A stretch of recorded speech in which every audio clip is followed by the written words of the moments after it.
রাউজানের সাবেক সংসদ সদস্য এবিএম ফজলে করিম চৌধুরী ভারতে পালানোর সময় বিজিবির হাতে আটক হওয়ার খবরে আনন্দ মিছিল ও সমাবেশ করেছে রাউজান উপজেলা যুবদল।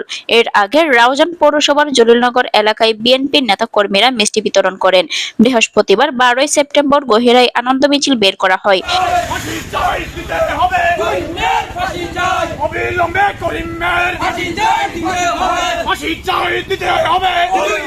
মিছিল শেষে সংক্ষিপ্ত সমাবেশে প্রধান অতিথির বক্তব্য রাখেন রাউজান কলেজ ছাত্রদলের সাবেক সভাপতি ও চট্টগ্রাম উত্তর জেলা যুবদলের যোগাযোগ সম্পাদক সৈয়দ মোহাম্মদ তহিদুল আলম। আজকে বৈরাসমণি 5টার দিকে আমাদের প্রোগ্রাম আছে বিশাল, এবং রাউজান জলিলনগর হতে বৈরাসমণি চত্বরে এসে আমরা শেষ করব। আমরা এই বর্তমানে শুধু একটি কথা বলতে চাই, এই সরকারের কাছে দাবি জানাচ্ছে ভূমিদস্যু এবং দর্শনকারী এবং সন্ত্রাসীর গডফাদার কুড়ি জুন্ডার যদি অবিলম্বে ফাঁসি দেওয়া না হয় তাহলে আমরা রাজপথে ছাড়ব না।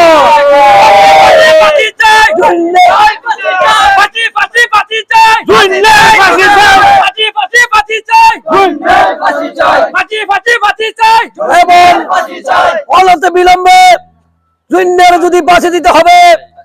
অনেক মায়ের বুক রাউজানে খালি করেছেন, শুধু তাই নয়, ও রাউজানের মাটিতে আজকে আমরা 15-17 বছর আসতে পারি নাই।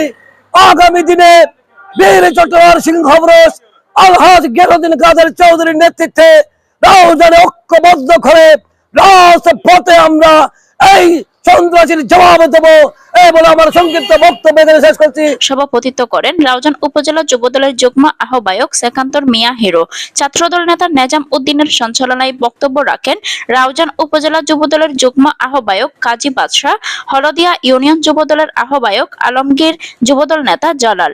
উপস্থিত ছিলেন মহরম আলী, যুবদল নেতা মীর ওহিদ, মোহাম্মদ জাহেদ, মোহাম্মদ বেলাল, আসগর, রহমত, ইলিয়াস, মোরশেদ, বশর, সোহেল, মোহাম্মদ খালু সহ আরো অনেকে।